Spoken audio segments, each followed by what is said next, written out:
Number 10. Tuatha De Danann.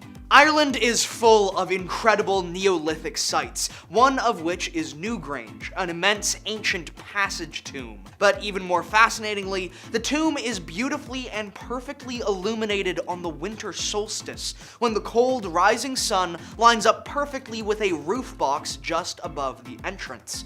Ireland, famously, was colonized and inhabited by the Celts, but it is not truly known who or what culture inhabited the Emerald Isle before the Celts arrived. But the Celts themselves had an idea. They spoke of the Tuatha De Danann, otherworldly gods and goddesses that drift between our world and the other.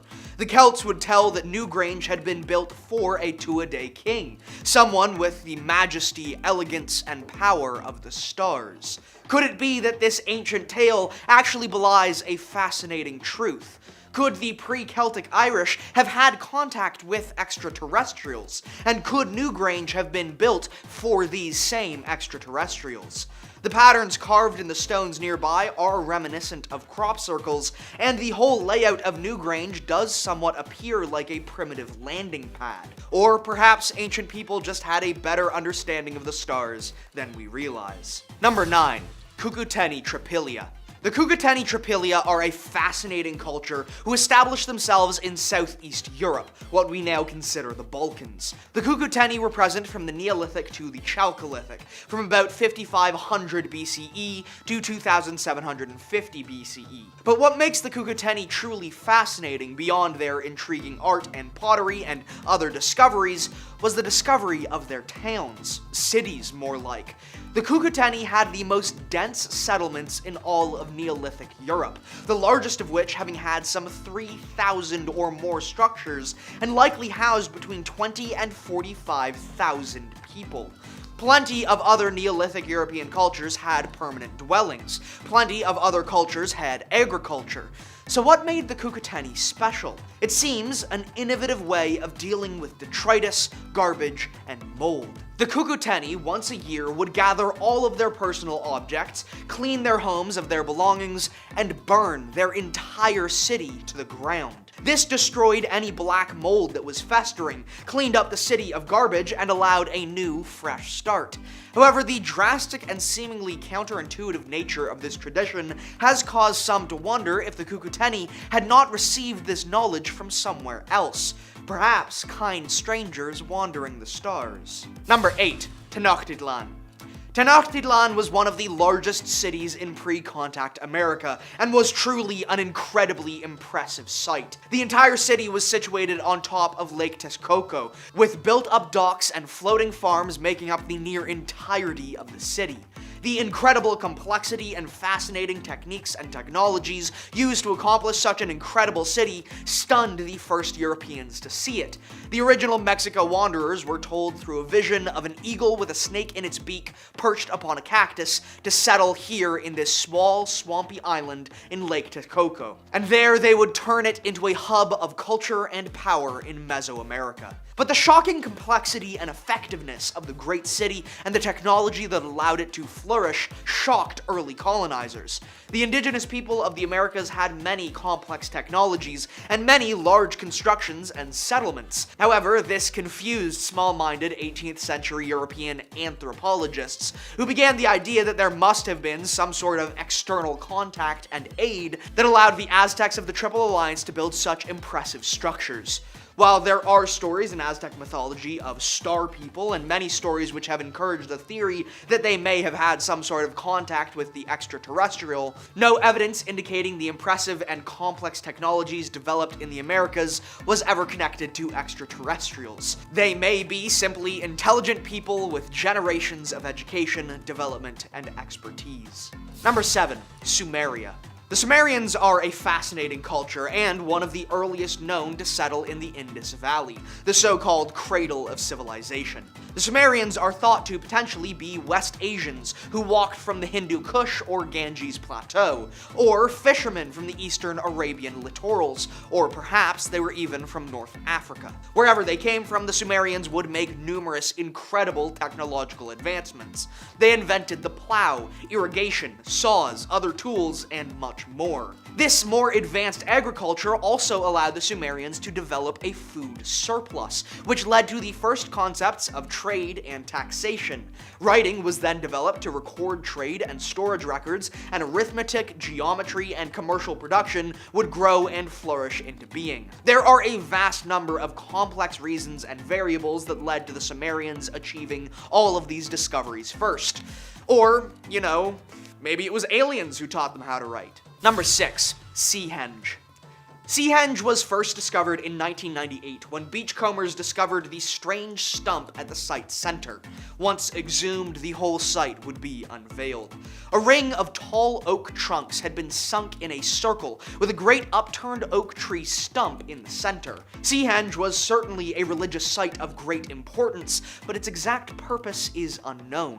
Every tree in the henge was felled in 2049 BCE, giving us a stunningly precise view into when this construction was built. The construction took a serious, concerted effort and used some 50 bronze axes. These axes would have been incredibly rare and incredibly valuable at the time, indicating, again, the great importance of this site. In recent years, the past century or so, the coast of England has had many strange UFO and USO sightings. Could it be this Seahenge was a place of contact and communication between ancient humans and alien life? Number 5. The Ottoman Empire. The Ottoman Empire, which lasted from the late 13th century to the early 20th century, engaged in various forms of slavery throughout its existence. The Ottomans inherited and adapted certain slave-holding practices from early Islamic societies and also contributed to the development of unique systems of slavery. The Mamluks were slave soldiers who played a significant role in various Islamic empires, including the Ottoman Empire. Mamluks were typically young boys, often from non-Muslim territories, where they were enslaved, converted to Islam, and trained for military services. The Ottomans employed eunuchs, particularly white eunuchs, who were usually from European descent, in the imperial harem and administrative roles,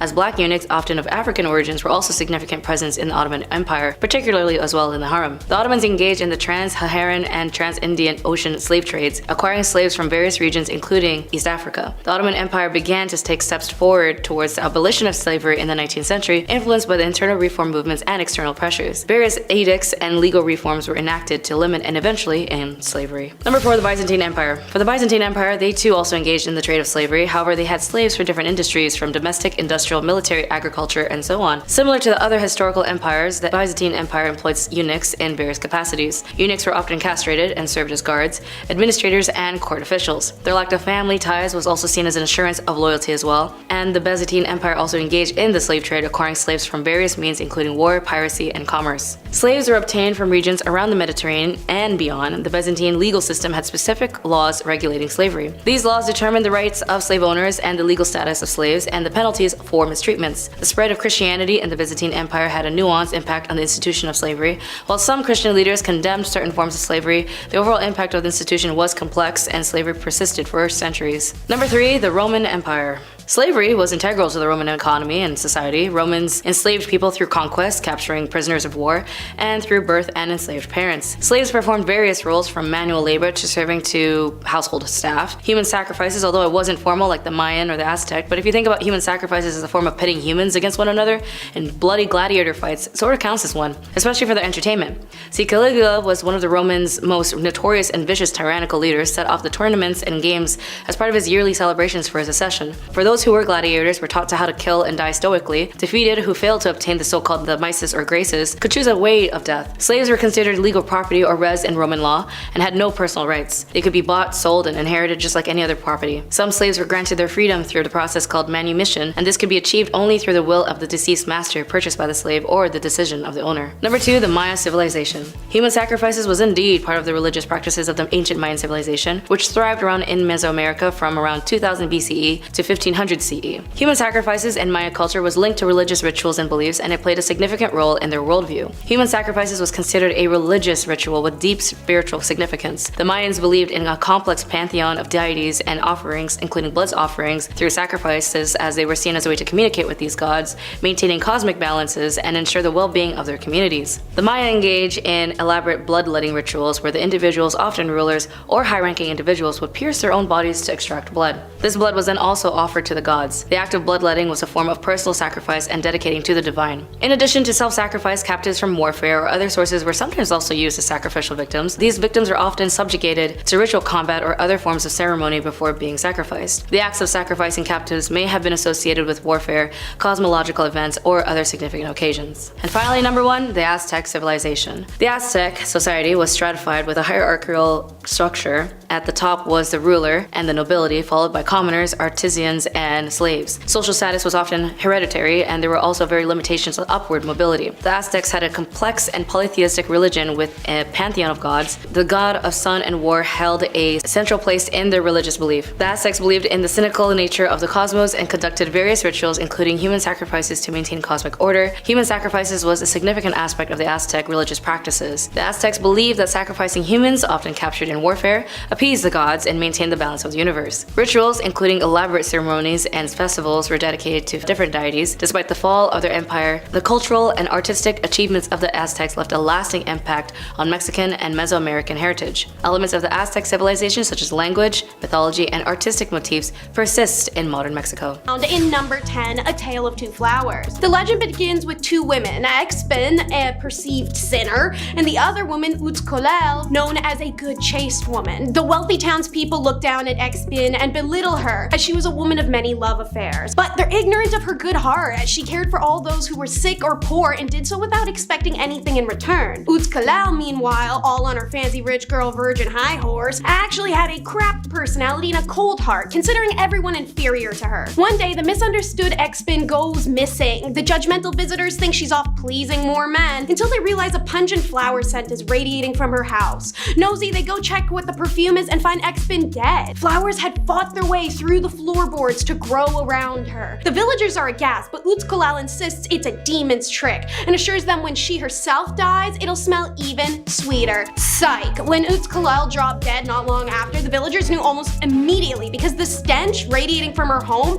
was unbearable. Even flowers placed at her grave wilted and died the next day. As legend goes, Expin was reincarnated into the beautiful, sweet-smelling hedge flower. Utzcolel, however, that uppity B-word, got turned into a cactus flower that smelled like straight butt. Enraged that she was not as divine as she insisted she had been in life, Utzcolel called upon the spirits to make her a woman again, wanting to find love affairs as Expin had, assuming her power came from them. But Utzcolel's heart could only be evil, and therefore the spirits could only turn her into a half-woman, half-demonic spirit whose name I won't say. Now she wanders, wearing a white dress with large black eyes, and lurks near trees and hedges at night seeking out men. She'll have intercourse with them before taking the form of a poisonous snake and devouring them, or ripping their hearts from their chests before throwing them from cliffs. Pretty hardcore stuff, right? Well, get ready for number 9 then, the story of the man-goat.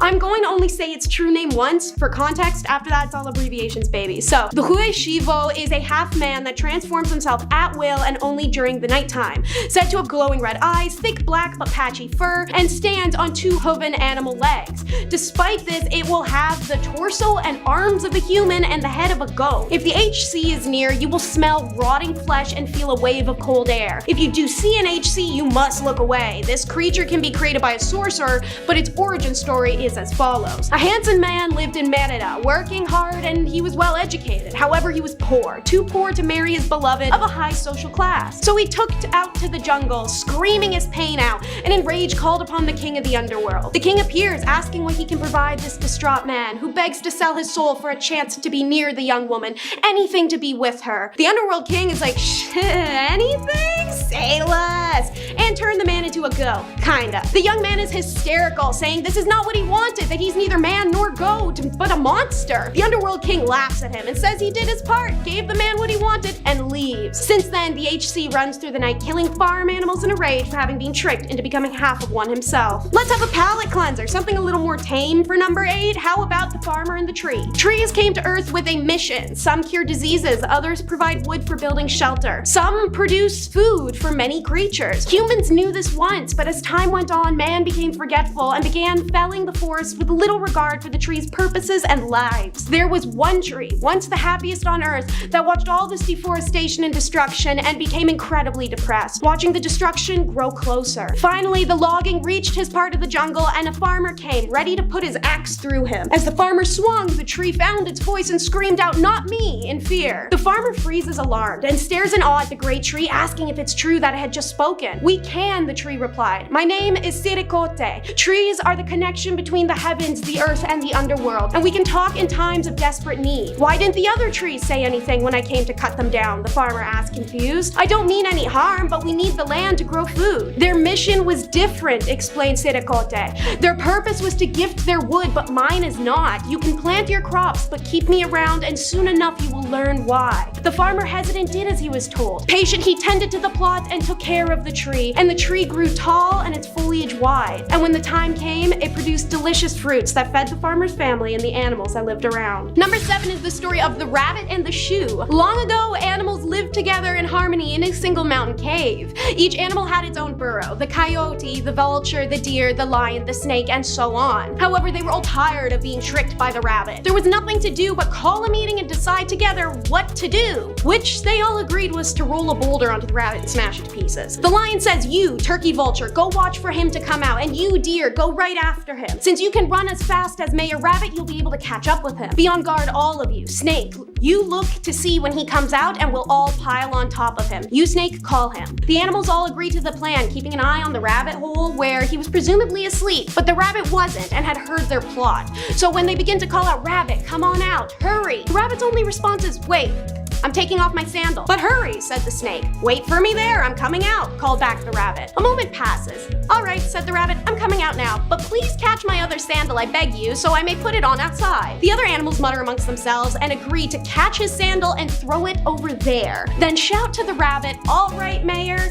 throw out your sandal. The turkey vulture caught the sandal. He gave it to the deer, and the deer threw it away. They were all too busy shouting at the rabbit's hole to realize it wasn't his sandal they had tossed away, but the rabbit himself. Finally, they send the snake into the hole in the raft, and the snake shouts, he's not here, he's not here. He's not here? Maybe it was him we threw, said the lion. Did you notice if it was his sandal you threw away? He asked the deer angrily. The animals begin to fight amongst themselves and begin to kill one another in a rage. Meanwhile, the rabbit from far away laughed at their bloodshed and the lie, and lives to be the trickster to this day. Number 6 is the story of the turtle baby. Long ago, there lived a very old woman, the oracle of an ancient Mayan world. But alas, the price for her rule was her fertility, and the woman craved motherhood in her old age. One day, the fertility god Chikan appears and tells her to visit her local synoids every day in search of a very large turtle egg. The oracle did, until one day she found the egg and brought it home, from which emerged a tiny green dwarf with bright copper hair. The oracle treasured the strange son and raised him with love until he was a man. But he was a curious one, and one day approached the cauldron his mother forbid him from. Inside was a gourd rattle, one so loud and powerful the oracle herself made a prophecy that should it be played, a new king was to be crowned. And guess who played it? The king, as does the whole kingdom, hears this rattle and is immediately enraged. Hunting down the son, he demands he face 3 tests. The first was to build a long white road, which the sun does with the help of the gods. The second test was for the son to build the tallest building in the land overnight, otherwise be killed. The son, unsure of what to do, lays on the earth to contemplate, but when he wakes, it's on top of the largest pyramid in the land, built for him once again by the gods. For the third and final test, the king asked the son to place a hickory on his head and then break it with a spearhead. The dwarf passed this test because he had a hardened plate the oracle mother had wished upon his head as a babe. The king, however, did not have a hard head, and trying the challenge himself, dies. Thus the son is declared the king. Alright, now on to number 5, which will be the new ancient city. We have not had a break from rocks since our first point, but guess what this city's name is?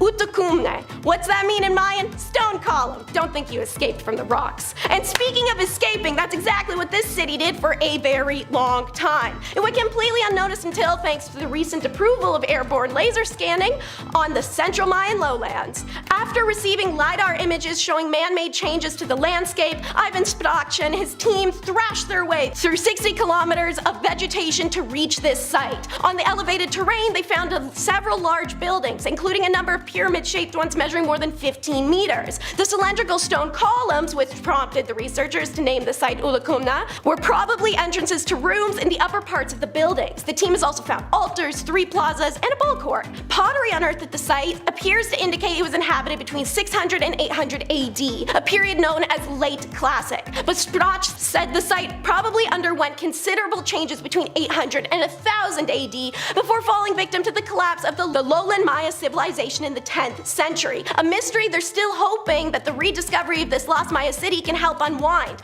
Was it environmental degradation, political unrest, warfare, or the decline of trade networks? Number 4 is coming, and he's a terror. The plight of gods, the destroyer of man. He is Smoking Frog, the Conqueror. It really is an unenviable job to be the decipherer of Mayan script, which utilized logograms, symbols, and glyphs that were near impossible to comprehend. And hallelujah, someone recently figured out that the little pictures were in fact words. So, the secrets of numerous surviving stelae and inscriptions from the many Maya ruins are finally coming into light, such as the events from the 14th of January 378 AD. That was the day when a foreign warlord, Siya Kaka, conquered Tikal in the most powerful of all Mayan cities. He had been dubbed Smoking Frog because his glyph looked like a smoking frog. Siya's name actually means fire is born, and he was an exceptionally powerful man who hailed from Teotihuacana. Oh, you know, just the most advanced Mesoamerican civilization that we know nothing about to this day, like their ethnicity, appearance, economics, or culture. Just poof, nothing in history. We do know it was a super city, however, which of course placed it in direct conflict with the equally powerful Maya civilization. So, from what historians can gather, the king of Teo set Fire is Born, who was either his brother or his right-hand man, off to go F up the Maya Empire. Several recently discovered stelae help scholars piece together the puzzle of Siya and the movements towards Tikal, mapping his path. Word must have traveled to Tikal of the invasion, and the forces met for a battle 16 miles from the city. This meant that an entirely new era was beginning in the metropolis, as all subsequently erected stelae would tell of Siya and his successors. This story truly is insane, but to dive into details would make it run long, so we'll stick a pin in that for now and move on to unraveling the Red Queen, which is number 3. Archaeologists claim that only 10% of the ancient Maya city of Palenque has been explored so far. Among the ruins of Temple X111, where in 1994, Mexican archaeologist Arnaldo Gonzalez Cruz and his team made a legendary discovery, a tomb dating back to 600 or 700 AD. Excavations were being carried out at the temple to discover its construction sequence and the methods used in building it, with no prior knowledge of burials there. Then they stumble upon what's starting to seem like a big old tomb, attention focused to cleaning its area, and they discover a small blocked up door on a second level of the temple plaza. When they remove the block, it reveals a long corridor leading to one of the best preserved galleries discovered in Palenque to date. A few meters later, and there she was. The sarcophagus was a massive square of limestone, and inside was the remains of a noblewoman and other objects painted and powdered with red cinnabar, earning her the name the Red Queen. This is the richest known burial for a female Maya leader. She has a headdress of green stone and shell, a collar of shell and bead, a diadem of apple green jade loops, and then there's the funerary mask, with obsidian eyes conveying a striking sense of the presence of a queen. Inside the sarcophagus, archaeologists also discover a seashell with a small limestone figure in it, which is pretty cute. Oh, and then there's also some guy buried in the chamber too, but it's assumed he's a servant sent to the afterlife to serve her. He's just Ken though, so back to Barbie. Researchers found that she lived between 600 and 700 AD, and while her name is nowhere found in the tomb, Gonzalez Cruz believes that she was Tizaki Awa, the wife of Pakal and the grandmother of the last Mayan king. The remains of the Red Queen were returned to Palenque in June of 2012. She couldn't be reburied in her original tomb due to the high humidity, so she's reburied in a different one close to the location of her ancient home. In July of 2018, her funerary finery, including the burial jewelry and the death mask, were restored by archaeologists and historians and put on display in Mexico City. Speaking of the dead, number 2, the entrance to hell. When the meteor that destroyed the dinosaurs landed, it landed and hit the water near Hucanta. Sands there became porous, turning most of it into thick rock, but also giving it the ability to waste away with time and form sinkholes, aka cenoids, which people like to swim in on vacation, and Mayas believed were literal access to hell. So, Gilmore de Anda's team spent 5 years looking at 450-year-old historical records from the Spanish Inquisition to locate a series of sacred caves believed to be the Hell Passageway. The Spanish had been outraged that the Mayas continued practicing their old religion even after the persecution, so they used court trials to make them reveal the locations of the places where they performed ceremonies. That testimony leads de Anda to X on the map. Among de Anda's discoveries are broad, perfectly paved underground roads stretching 100 meters, a submerged temple, walled-off stone rooms, and the confusing crossroads of legends. In one chamber, it's impossible to move without slashing your skin, which is a representation of the Room of Knives. While de Anda has not yet encountered a specific jaguar chamber, jaguar bones have been found in at least one cave. Subterranean roads interrupted by deep pools of water may signify the rivers of blood and pus. Why go into the trouble of reproducing a hell?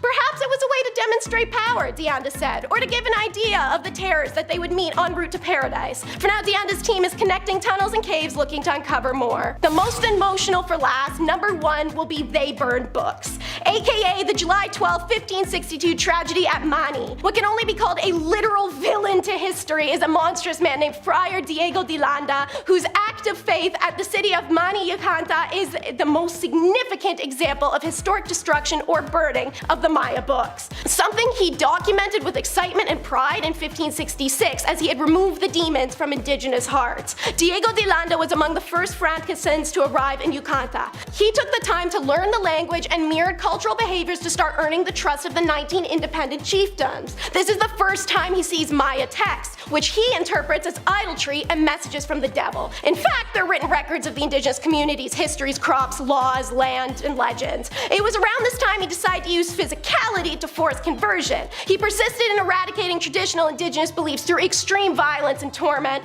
and encouraged the other friars and lay people to do so as well. Indigenous Mayans began to take their own lives in response. Then comes the day. It's July 1562, and 2 boys exploring find a hidden cave in Mani where a shrine and altar had been set up. They snitch to the friar, who assembles a mob. People were burned in their thatched house, some flogged, many ran to take their own lives, and others were just killed. Then came the burning. The friars, under Diego's demands, raid the homes that still stand. Their written records are stolen, as are their clay idols that hold the ashes of their ancestors. And in a bonfire facing the monastery, all were burned. Everything.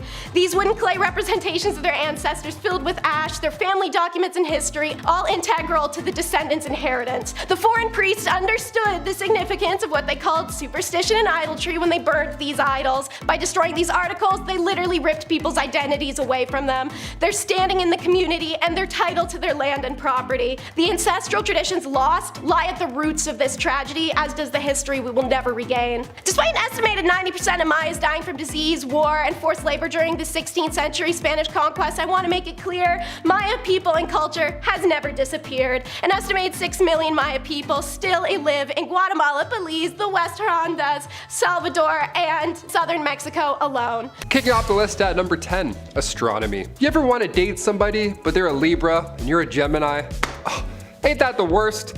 Look, dating apps even have this now as a feature. You can write down what your symbol is, like, hi, I'm Kyle, I'm a Leo, and I love waking up early. Those are real bios for real people, and we have the Mayans to thank for all of this. The Maya studied the stars. They were the pioneers of our calendar, which I'll explain a little bit later on, but they also created lunar months. They figured that 81 lunar months added up to 2,392 days, meaning that one lunar month is 29.53 days, incredibly close to our modern moon month, which is crazy. They nailed it that long ago. They also studied Jupiter, Mars, and Mercury. They studied where each planet travels to and when. If you're a Libra, like me, smash that thumbs up. I'm a late Libra too. We're just trouble. We're the worst of the worst. Number 9, the Mayan calendar. It's 2022, which means the world thankfully did not end in 2012, but the Mayan calendar predicted that on December 21st, 2012, apparently it would be this massive doomsday. No meteors hit, that was all false, that wasn't a real thing. Thanos didn't snap any of us away, nothing like that happened. But that day did mark the end of their 5,125 year-long calendar. Yeah, and you thought you were a planner. Okay. The Mayan calendar is extremely accurate. Their calendar is 10,000ths of a day more exact than the calendar that the world uses today. They're that precise. We have leap years and stuff just to try and correct it. They used 20-day months and had 2 calendar years. They had a 260-day sacred round and then a 365-day year. Every 52 years, these 2 calendars would coincide with one another, and this was referred to as a bundle. Imagine if we still had this now, that'd be so confusing. Like 10, 9, 8, what are we saying? 7. Number 8, chocolate. When I visited the UK, the first thing I noticed was how much better your chocolate was. So good. I'm not sure what y'all are doing over there. Maybe it's just made with love. Who knows? But I'm a huge chocolate guy, and the UK nails it.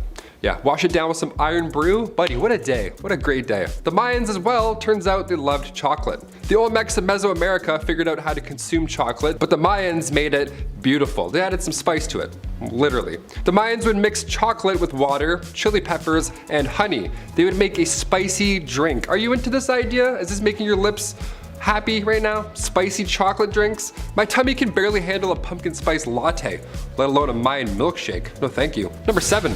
Math. One of the earliest uses of the number 0 being in mathematics came from the Mayans.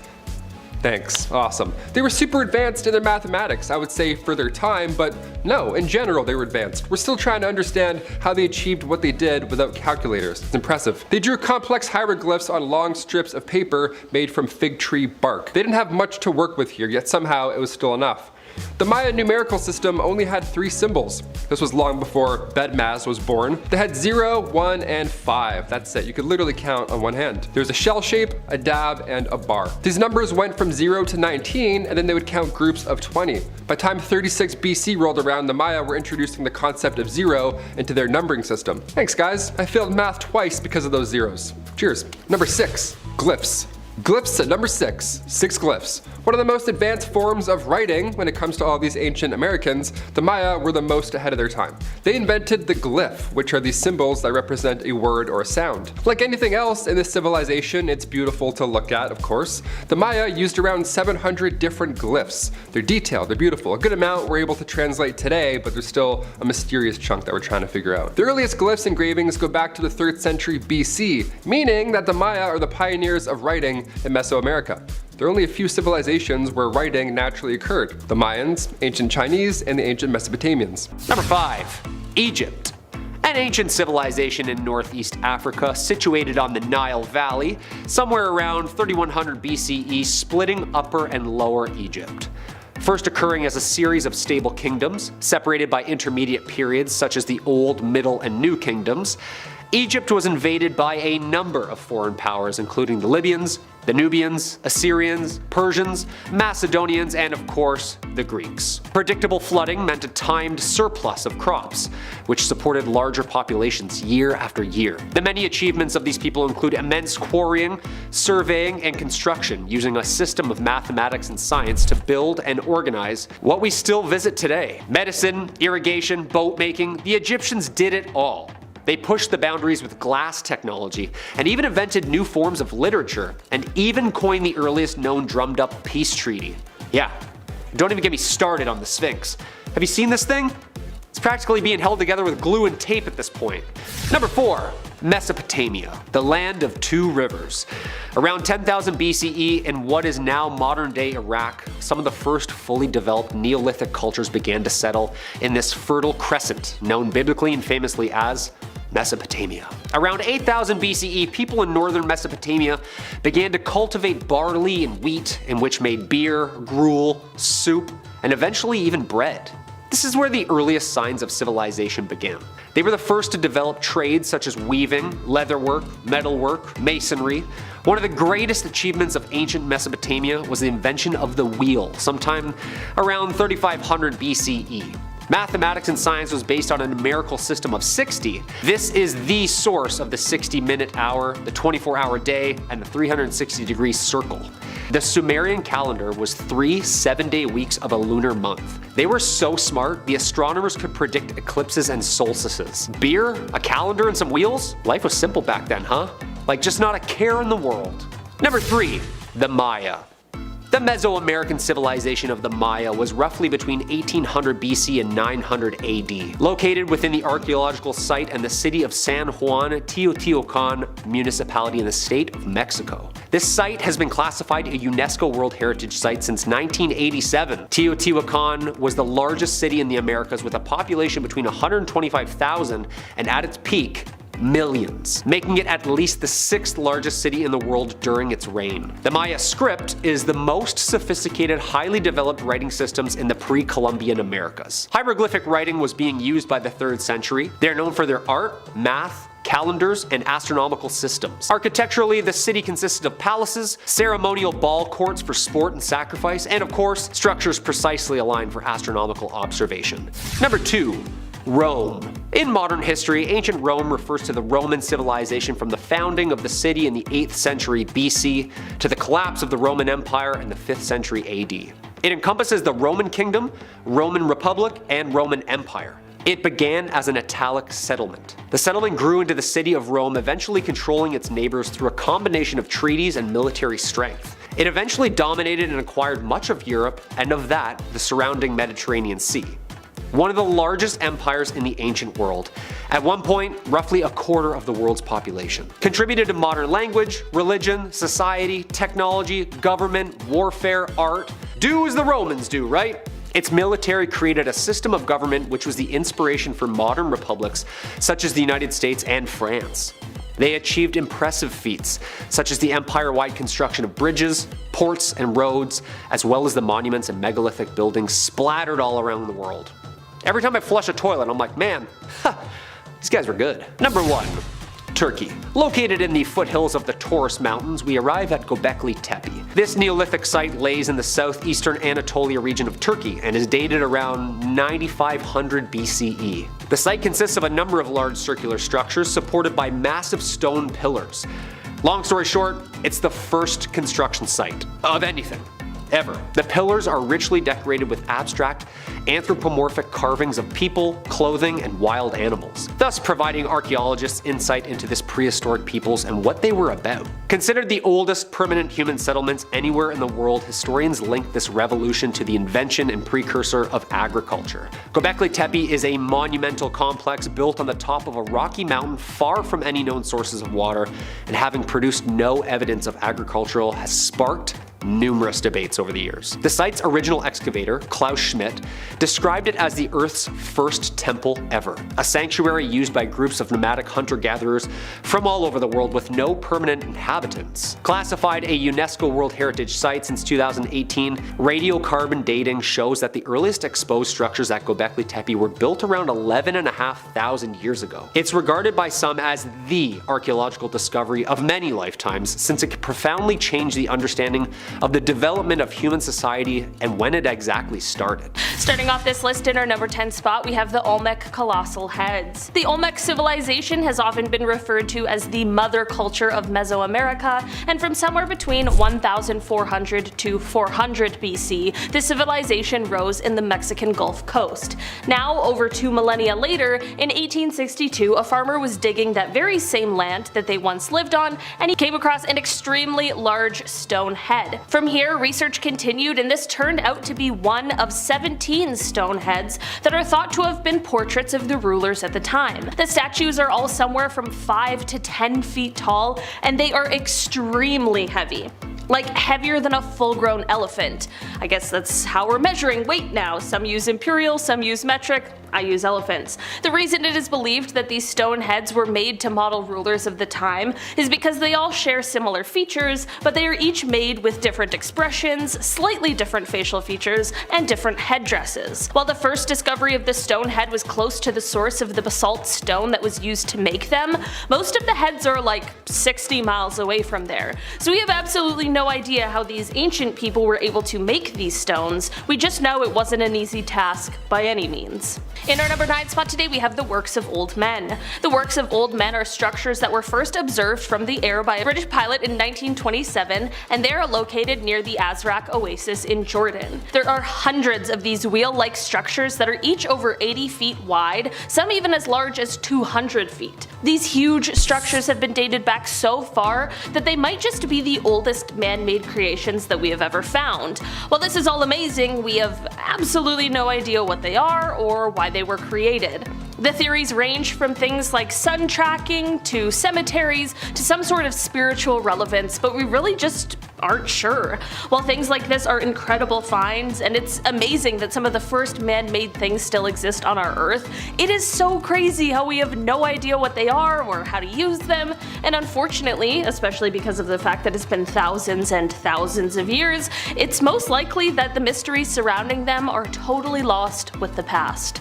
In our number 8 spot today, we have the Siege of Masada. The Siege of Masada took place in 73 AD after the fall of Jerusalem, and it was one of the final events of the First Jewish-Roman War. The event took place on and around a large hilltop in what is now current-day Israel, but here's where this ancient mega project comes in. The Romans began to build a massive earth ramp on the western side of the fortress of Masada.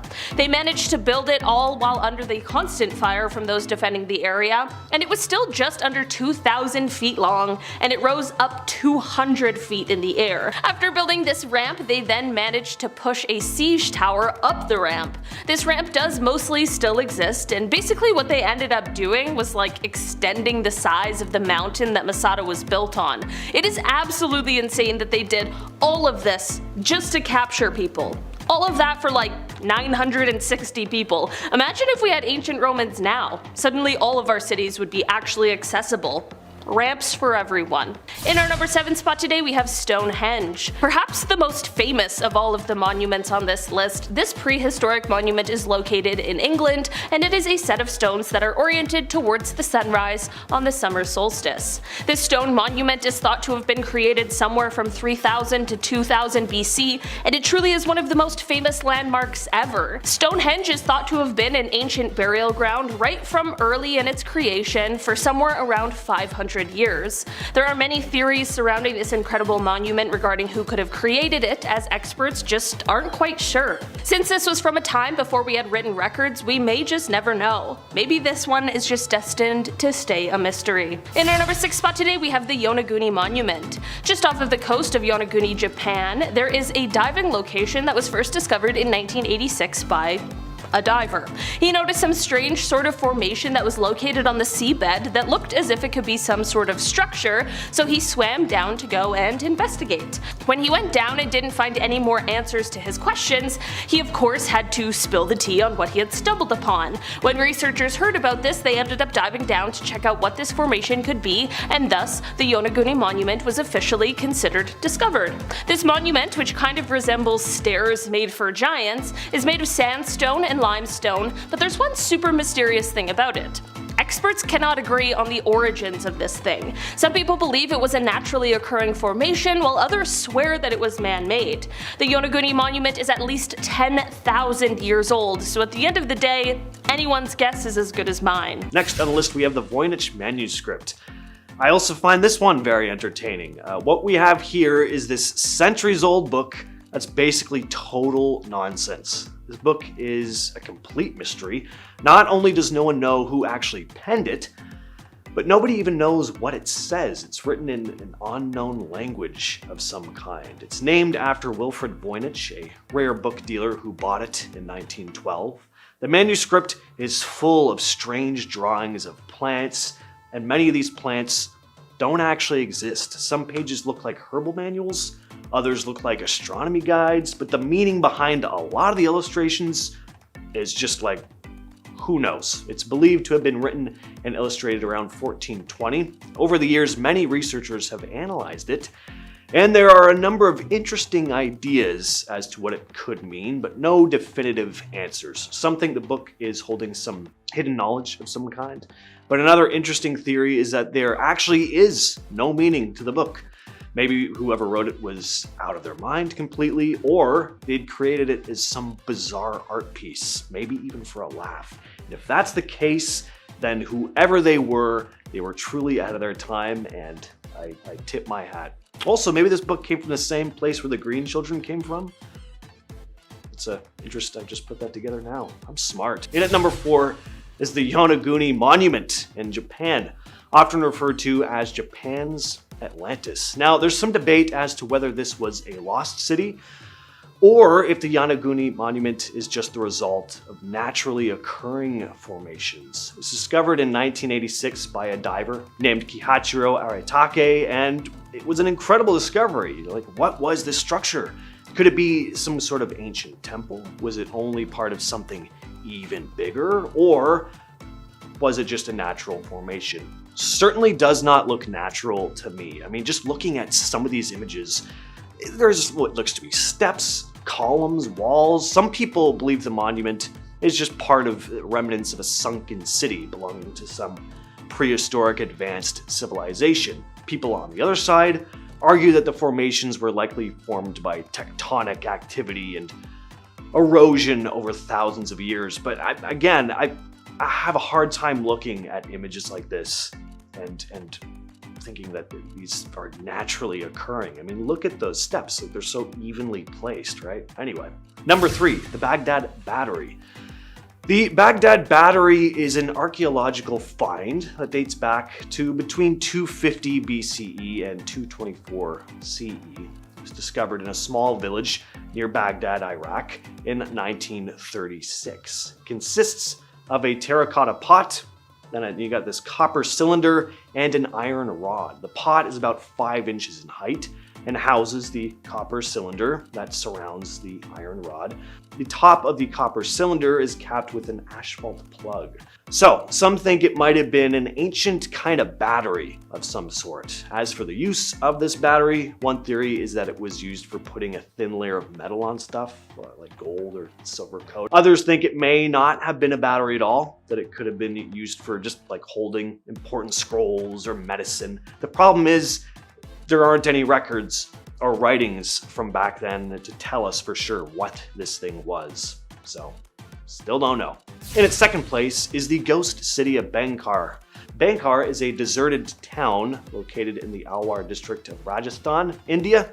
During the 16th century, it was a thriving town, but for some reason, or reasons that aren't entirely clear, everyone left. There are legends as to what happened here, though. One tale involves a man who fell in love with the princess of Bangkar. He knew he'd never win her heart in the traditional sense, being of a much lower class. So, just like anyone would, he resorted to dark magic to cast a spell on her. But the legend goes that the spell backfired on him at the princess's hands, and before his death, he decided to curse the town, predicting its ruin. The population of Bangkar began to decline for a number of factors. Some say the scarcity of water in the region and the lack of economic opportunities caused this mass exodus. Till this day, though, its temples, palaces, and gateways all stand, relatively anyway. They're not quite in mint condition.